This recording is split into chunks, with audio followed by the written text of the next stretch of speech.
Kamusta po tayong lahat? I hope we're all doing great this week, and I hope we're all expectant sa kung ano yung sasabihin ni Lord to all of us this afternoon. Pero before we start po, no, can I ask, sino po yung first time ninyong maka-attend or it's your first time joining us here in Victory May Kawayan? Okay na po ba, taas natin yung kamay natin if you're a first-timer? Meron po ba? Sige po.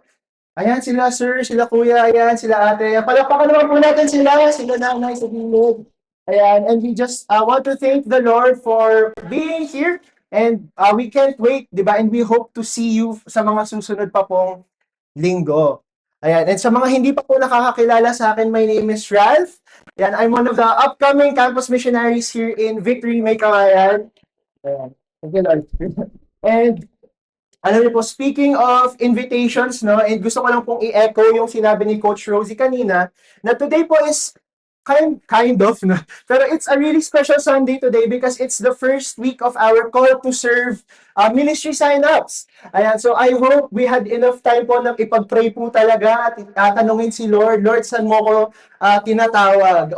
And I pray that we had an opportunity to ask the Holy Spirit for the guidance and the direction na sasalihan nating ministries. Okay, so more of that later, di ba? We will have enough time for that. But speaking of taking part sa mission ni Lord, for the past 2 weeks, ang pinag-uusapan po natin, we have the series, The Mission.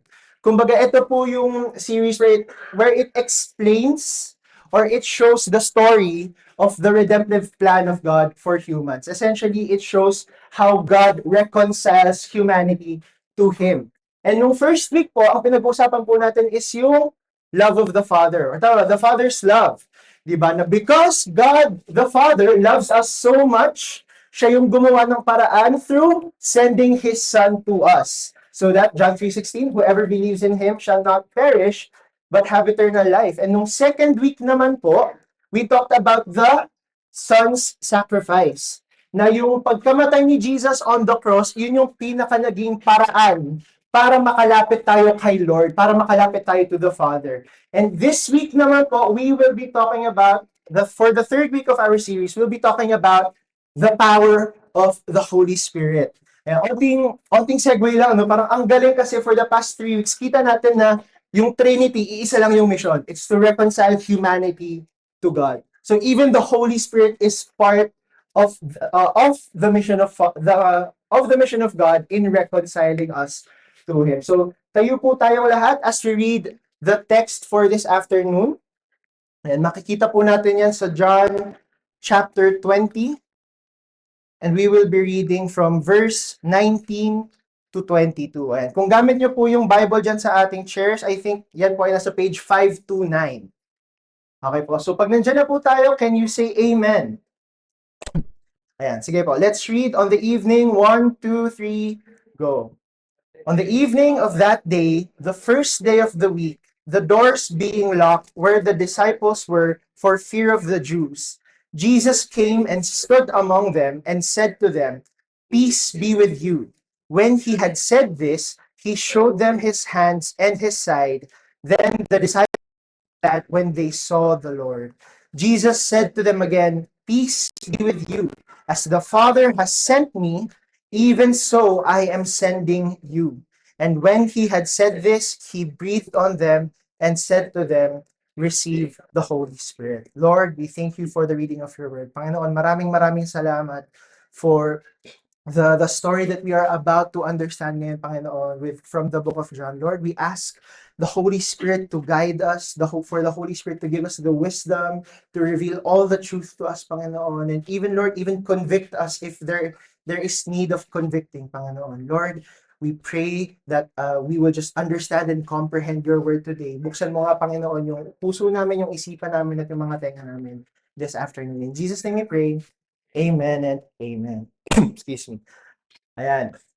Sige po, we can now settle down. So yung binasa po nating text can be found in the Gospel of John. Ayan. So onting context lang po, si John po, isa po siya sa mga kumbaga inner circle ni Jesus. Siyempre ayaw natin mag-cause ng rift, di ba? Baka nag-aaway-aaway siya sa langit. Pero di ba, John was one of the closest people to be with Jesus during his ministry, di ba? Tama ba, Coach Rosie, si John lang ba ang nagsabi nun na he's the disciple that Jesus loved?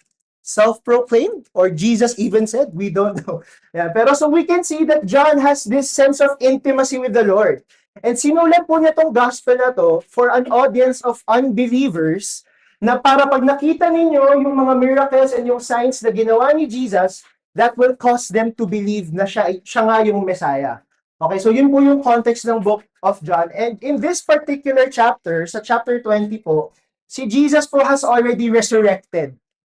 Okay po, so when we read the whole chapter, nagpakita si Jesus and ayun, nag-resurrect na siya already. And di ba yung binasa natin kanina, pinakita niya yung mga butas sa kamay niya, yung tusok sa gilid niya. And again, segue lang, no, ang kulit kasi, week 1, pinadala si Jesus. Week 2, namatay siya. Ito naman week 3, buhay siya ulit. Pero when we read chapter 20, merong verse po na nagsa-stand out. When I first read it, nag-stand out po talaga siya sa akin. And that verse was verse 19.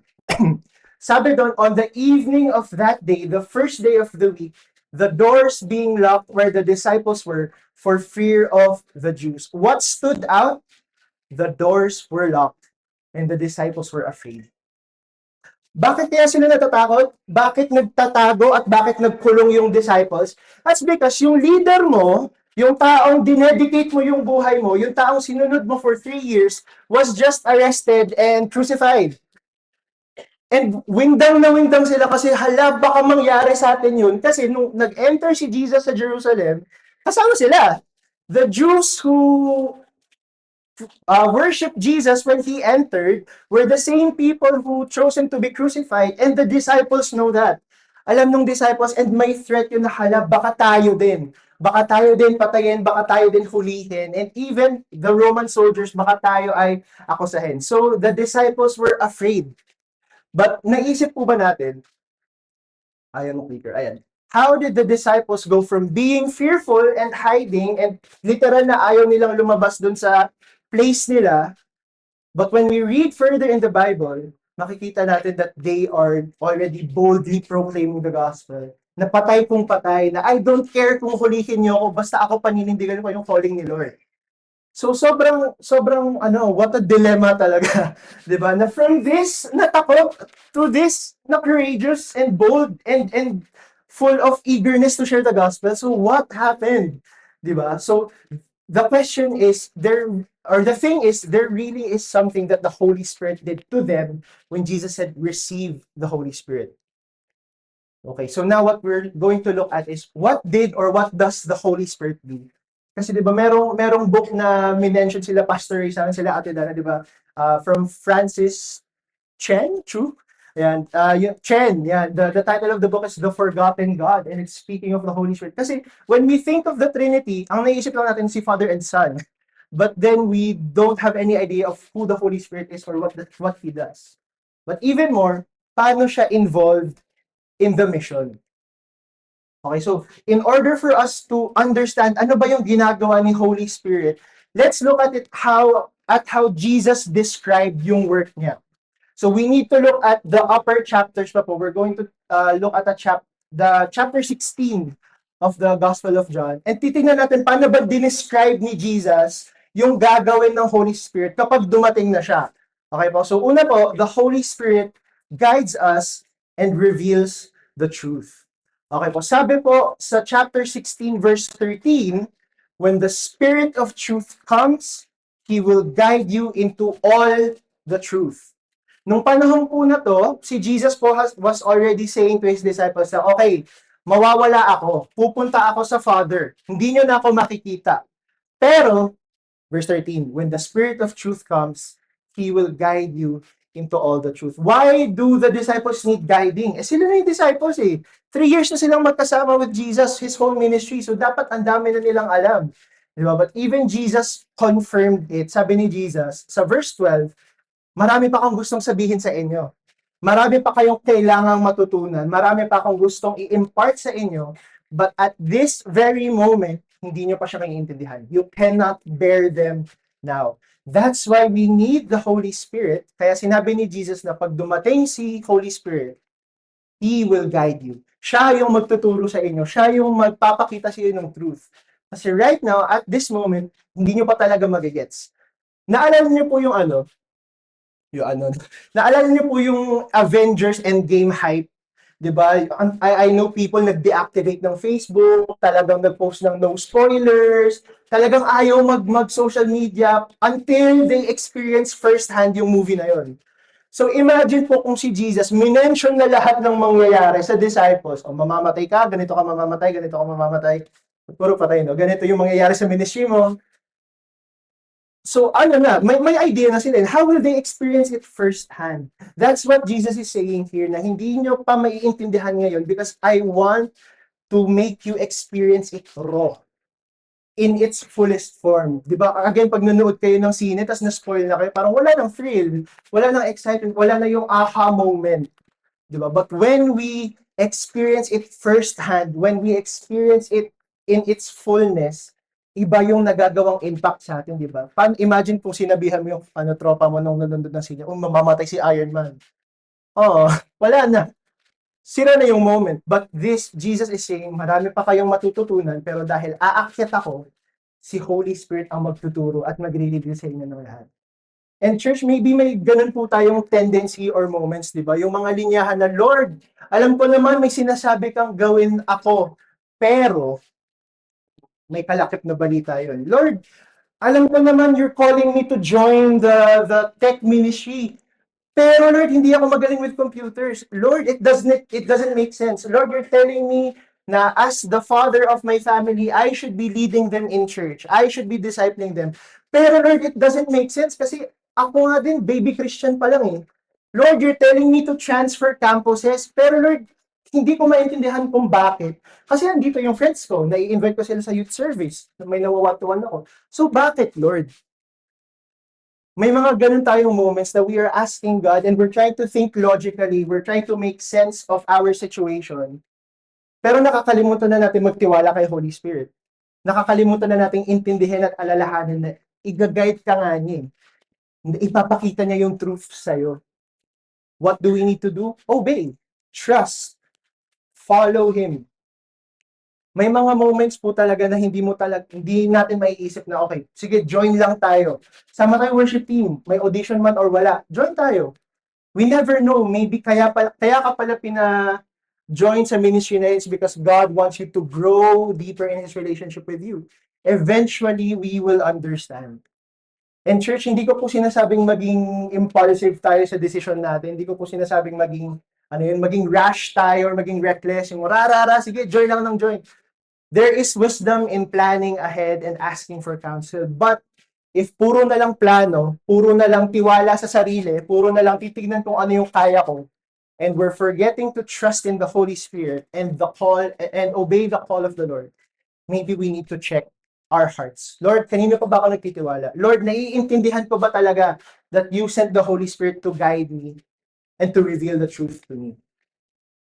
Okay po. So second thing that the Holy Spirit does is He leads people to Christ. John 16 verse 8 po, sabi doon, and when He comes, He will convict the world concerning sin and righteousness and judgment. May ikikwento po akong story. This person is, kita ba? His name is Nicky Cruz. Okay, so si Nicky Cruz po, pwede niyo po itong i-google. Isa po siyang, syempre, tao siya. Pinanganak po siya sa, I think, Puerto Rico or Papua New Guinea. And lumaki po siya in a family that practices witchcraft and abuse and talagang rejection. So, summary lang ng buhay niya. Grew up experiencing physical abuse at an early age of 3.5 years old. His mother would occasionally call him son of Satan while she was in a trance. Kasi nga, he's practicing witchcraft. Their family is practicing witchcraft. Ano pa? His father exiled him, pinalaya siya ng tatay niya to go to New York at an age of 15, and a year after, siya po ang naging big boss ng isang street gang sa New York. All of this happened to him nung wala pa sa kalahati ng buhay niya. 16 years old pa lang po siya nung naging boss siya ng gang. And if we look at it this way, parang walang pag-asa. Person living in darkness, living in sin. But because ganun siya pinalaki ng magulang niya, he thinks it's okay. He thinks it's normal. And when he was in New York, may na-encounter po siyang evangelist. And this person tried to share the gospel to him. And alam niyo po una niyang ginawa? Sinampal niya yung evangelist and tinreten niyang patayin. So talagang defensive siya. It's like, I don't want anything to do with you. I'm living my life the way I know how to live it. But this person, this evangelist, I forgot his name, nagkaroon po siya ng initiative to reach yung gang na pinamumunuan ni Nicky Cruz. And eventually, after, to make the long story short, Nicky accepted Jesus Christ. And he described it as may na-realize lang daw po siya na talagang he was living in sin and he desperately needed Jesus. And alam niyo po, eto na po siya ngayon. He's now a pastor of a church, sharing his story to many people, showing that a 180-degree turn in life is possible. Ito po yung moment, ito po yung evangelist na na-meet niya, and kita niyo po itong inaabot na sa kanya, baseball bat po yan. Yan po ang ginagamit nila to to do violence to other people. And ano yung nare-receive niya? Bible. sobrang drastic nung change. And alam niyo po, hindi ko lang nalagay dyan. May isa pa pong kwento na si Nicky daw po, dahil nga na-convert na siya into, pangit yung word na convert, dahil tinanggap na niya si Jesus as his Lord and Savior, meron din po siyang mga kasama dun sa gang niya na pumunta sa police at sinurrender nila lahat ng barel, kutsilyo, panaksak, lahat na. Sinurrender nila dun sa police because Nicky understood that this isn't the life that the Lord is telling me to live. Church, if that's not an example of the Holy Spirit convicting you of your sin, then I don't know what is. May tao lang na lumapit, ito yung gospel, sinampal niya nung una, pero lumapit ulit, tinanggap si Jesus. Yung evangelist po ba may gawa nun? Kasi if it's a normal person, probably patay na yun. But because the Holy Spirit convicts us of our failures and our sins, this kind of transformation is possible. Church, pastor na siya. Who would think? There are times when the Holy Spirit will just blow your mind. And alam niyo po, the Holy Spirit isn't a genie or an assistant or someone who's there to make you feel good about yourself. Diba? Hindi lang po siya na, di ka Kristiyano, wala kang Holy Spirit, ako meron. Hindi siya measure of payabangan. At hindi lang lumalabas ang banal na Espiritu kapag sinasapian na yung katabi mo, tsaka mo lang sasabihin para gumaling. No! He's not just there to guide you.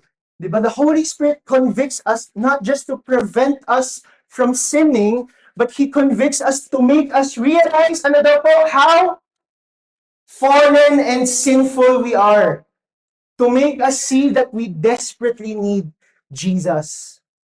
May mga ganun po ba kayong moments na, alam niyo yun, yung kunyari, kahit simple lang, di ba, sobra yung sukli ng driver ng jeep.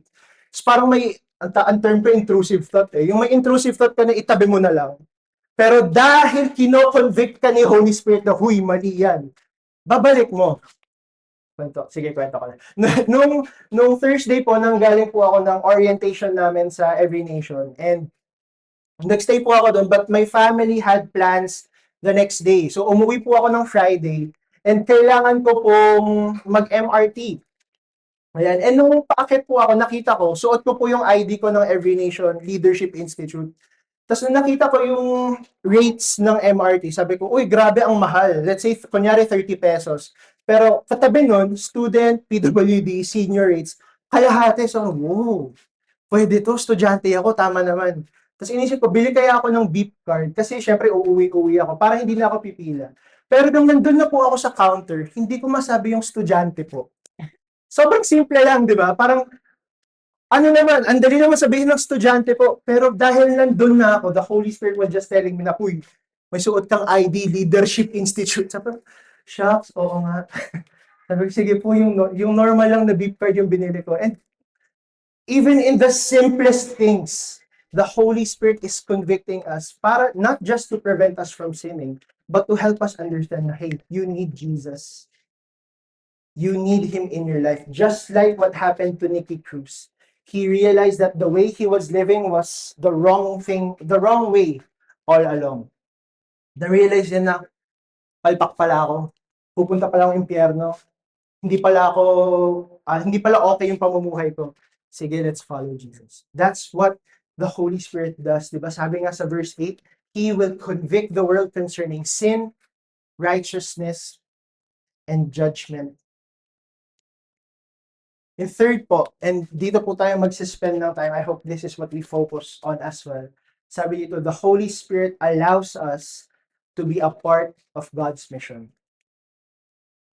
John chapter 20, verse 21 to 22. Sabi po doon, Jesus said to them again, peace be with you. As the Father has sent me, ano daw po, even so I am sending you. And when he had said this, he breathed on them and said to them, basahin po natin sabay-sabay, said to them, receive the Holy Spirit. So this is what we were reading earlier. And again, I want us to remind ourselves of what the disciples were doing. Okay. Di ba nagtatago po sila? Di ba natatakot po sila? Di ba ayaw nilang umalis dun sa room na pinaroroonan nila? And quick question na, hypothetical question. What would happen if the completion ng mission ni God ay nakasalalay sa galing at kapasidad ng tao? What would happen if the completion of the mission of that God, what would happen if the completion of the mission of God rested on human skills or capabilities? What if umakyat na si Jesus sa Father at hindi dumating yung Holy Spirit? At sa atin naiwan yung mission na i-reconcile yung humankind kay Lord. Sa tingin niyo po ba ma-achieve natin? Taas po ng kamay na nagsasabang yes. If you say, kaya mo without the Holy Spirit, raise your hand. You're saying, hindi mo kaya without the Holy Spirit, raise your hand. Yung mga hindi nagtaas ng kamay, anong meron? Ibang espiritu. Diba? Probably it would fail. Diba? Papaypak po tayo. Kaya nga, we should be so thankful that that Jesus sent the Holy Spirit. Kasi, number one, He guides and reveals the truth. Number two, He convicts us to draw us closer to the Lord. And number three, because we have the Holy Spirit, He allows us to be a witness sa gagawin niyang mission. Example na po natin si Peter. If pag may naaalala po akong epic fail na disciple, siya po talaga. Peter, sorry. Pero di ba anong ginawa ni Peter? Di ba yabang-yabang niya, Lord, I'll go where you go. Protektahan kita. Di kita iiwan ever. Tapos nung ina-arrest na si Jesus, anong ginawa niya? Kinuha niya yung espada, tinapesan niya yung tenga ng Roman soldier. Violence. Ano pa? Classic. He denied Jesus 3 times. And when we think of it, and kawawa naman si Peter, pero isipin natin lahat ng disciples, all of them have their own shortcomings. Di ba si James and si John, they asked, Lord, paupuin mo ako dyan sa kanan mo tsaka sa kaliwa. Si Thomas, right after John chapter 20, he even doubted na kung siya ba talaga si Jesus. Sabi ni Thomas, I'm not believing, show me his hands and his side. And the disciples, church, let's break yung mindset na sila yung mga idol natin. Okay, hindi po sila yung bida. They are instruments of the gospel. Emphasis on instruments. Hindi ikaw si Matthew. And more or less, baka nga mas malala pa tayo kay Peter. But what happened when Peter received the Holy Spirit? When we read further, pag dumating po tayo sa Acts, ano nangyari? Pentecost? Ayan na po siya ngayon. The Peter that we know na natatakot, the Peter that we know na sobrang yabang, the Peter na alam natin na ang daming kapalpakan, preached at Pentecost. Nakinig ba sila kay Peter? Yes. Madami bang naging Christians that day? Yes. But, was it because of Peter's eloquence? Dahil ba magaling si Peter? No. Dahil ba siya yung pinaka-qualified sa lahat ng disciples? Hindi. Pero bakit? Why? Again, it doesn't make sense. Palpak tong taong to eh. But how can he have the boldness and the courage to share the gospel to many people? How? If not for the power of the Holy Spirit. This was the time when, alala niyo po, you will receive power when the Holy Spirit comes upon you. And you will be my witnesses. We are privileged enough to even be invited to witness the mission of God unfolding. I pray that we take up that responsibility, take up that invitation to join. Hindi yun nasa sideline lang po tayo na, okay, save na ako, Lord, dating ka na. And again, let's also break that mindset na dahil po sa atin, kaya madaming tao ang tumatanggap kay Jesus. Yes, part po yun.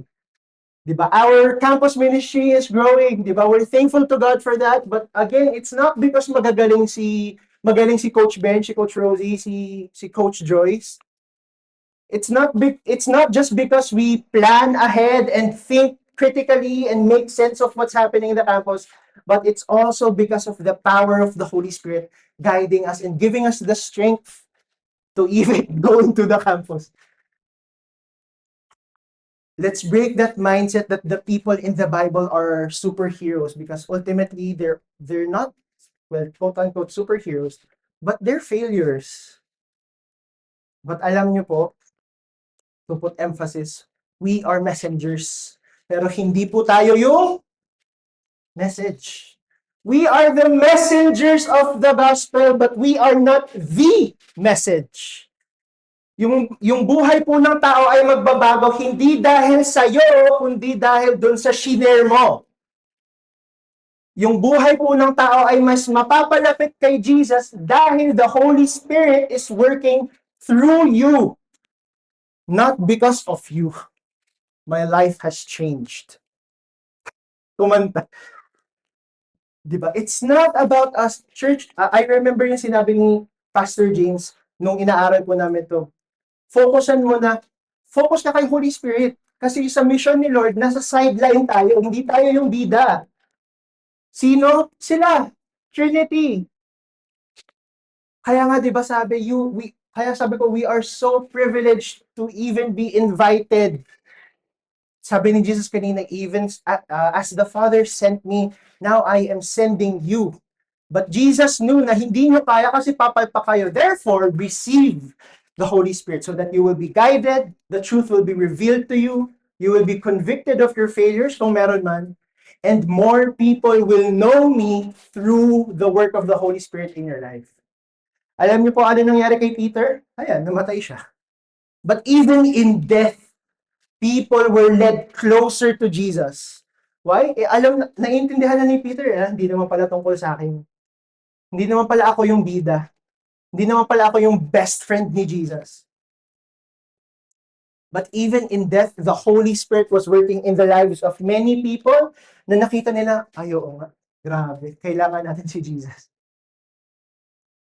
Diba? Acts 1:8, you will receive power when the Holy Spirit comes upon you. As we take part in the mission of God, let's be sensitive and obedient to the voice of the Holy Spirit. Church, I cannot stress this enough. Idiin po talaga natin, hindi natin kaya.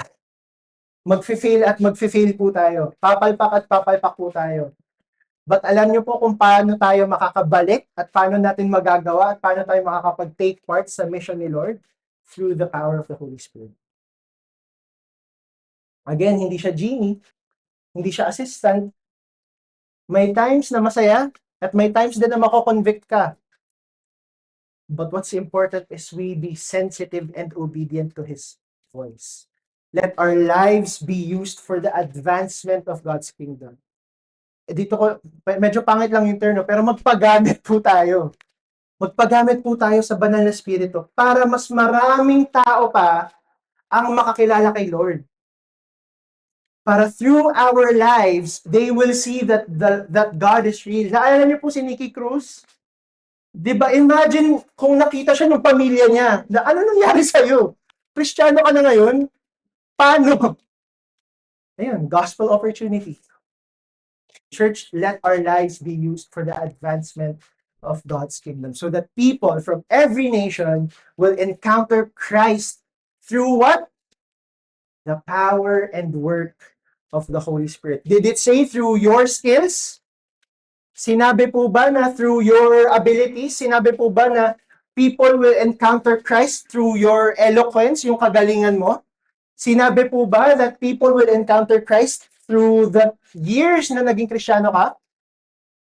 No, it said through the power and work of the Holy Spirit. Church, as we worship the Lord today, I pray yung posture po natin is an act of surrender and acknowledgement na, Lord, di talaga namin kaya. But at the same time, Lord, gusto namin mag-take part sa mission mo. Lord, thank you for inviting us to be a part of your mission.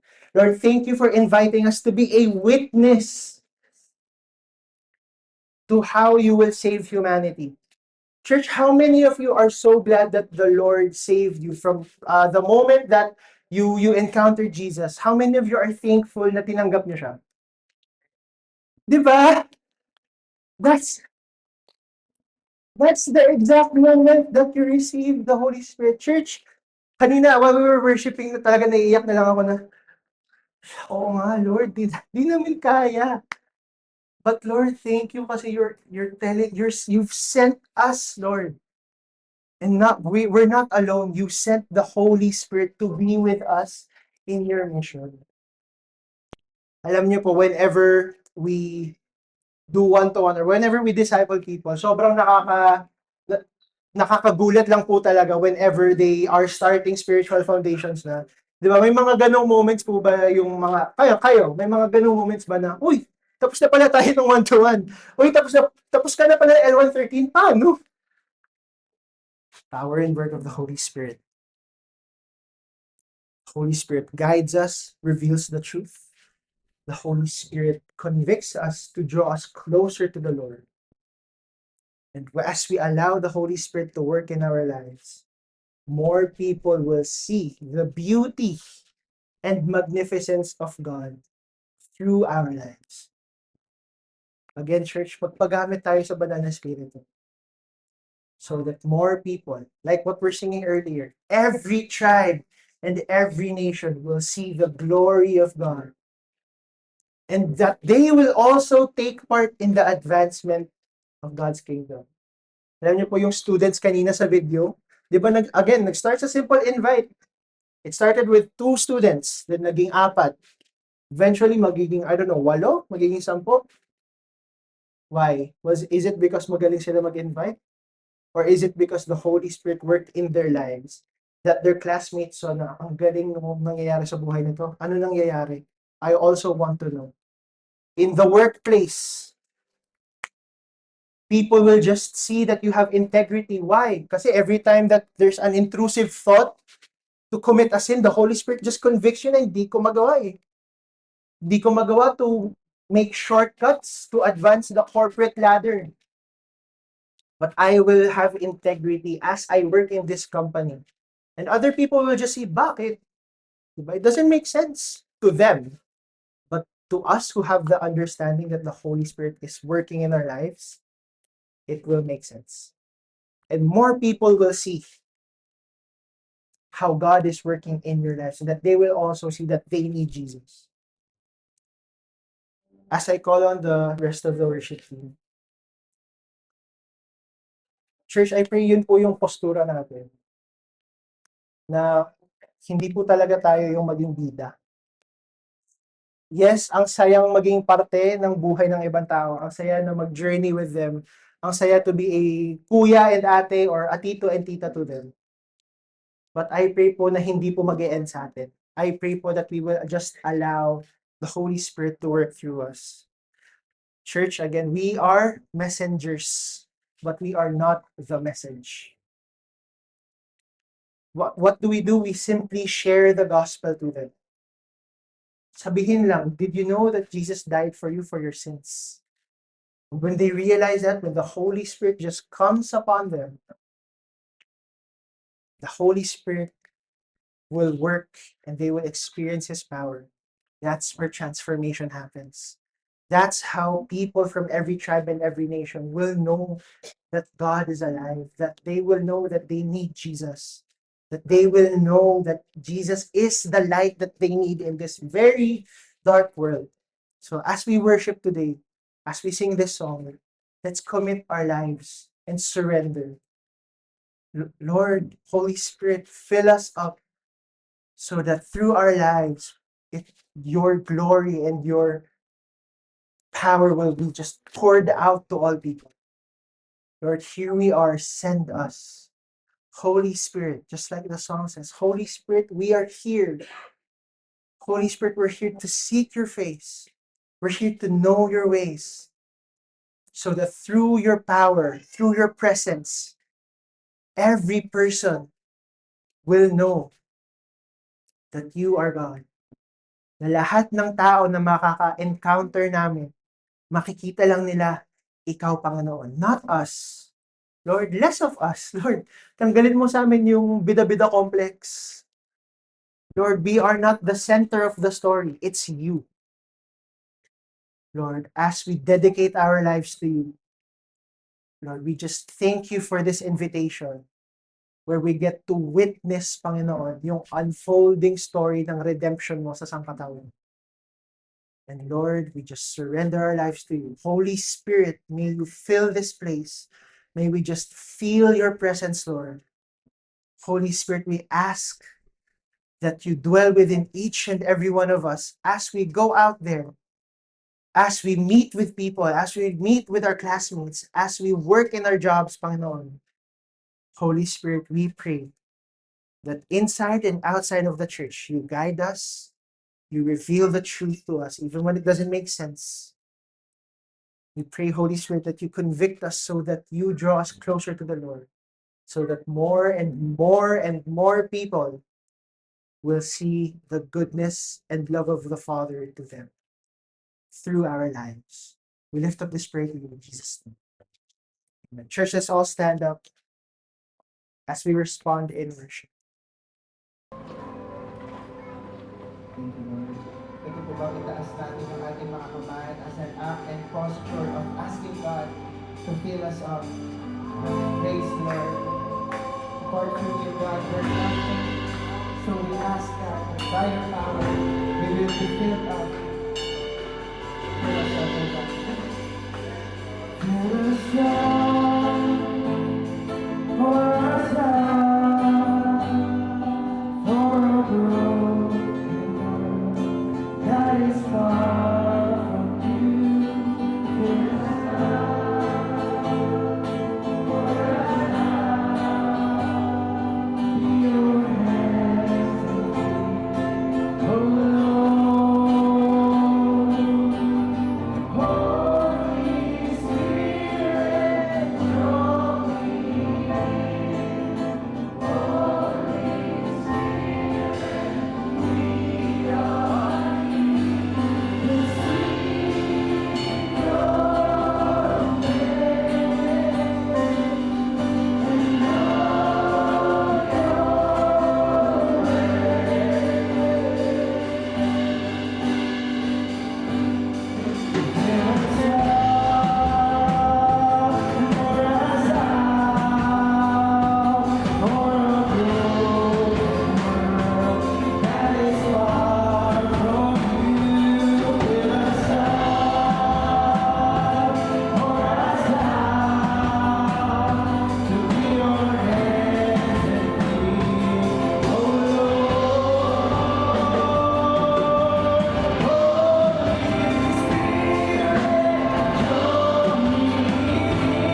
to know your ways, God. Just the voices we sing. We ask you, Holy Spirit. Holy Spirit, draw me near. Holy Spirit, we are here to sing your praise and know your way.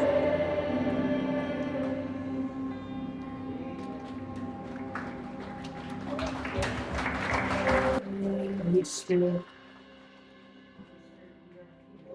Holy Spirit, we are here as one church, dedicating our lives to you. Holy Spirit, we acknowledge that without you, we are powerless. Without you, we cannot share the gospel. Without you, we cannot go there to preach the word. So, Holy Spirit, we ask that you move in our lives. We ask that whenever people will see us, they will see the glory of the Father. They will just see Jesus reflected in our lives, Panginoon. Holy Spirit, we invite you. Maybe some of us here, we are confused. Maybe some of us here, we don't know the situation we're in right now. Maybe some of us here, we're trying to make sense of certain situations. Holy Spirit, we ask that you guide us. We ask, Panginoon, that your Spirit will just reveal the truth to us as we trust you and obey you. And even some of us here, Panginoon, maybe some of us are still living in sin.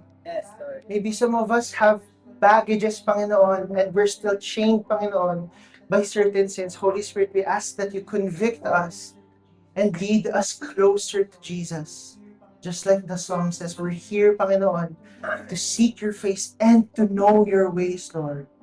Holy Spirit, help us live a life that is dedicated to you and you alone. In Jesus' name we pray. Everyone say, Amen. Amen. Palakpakan po namin si Lord.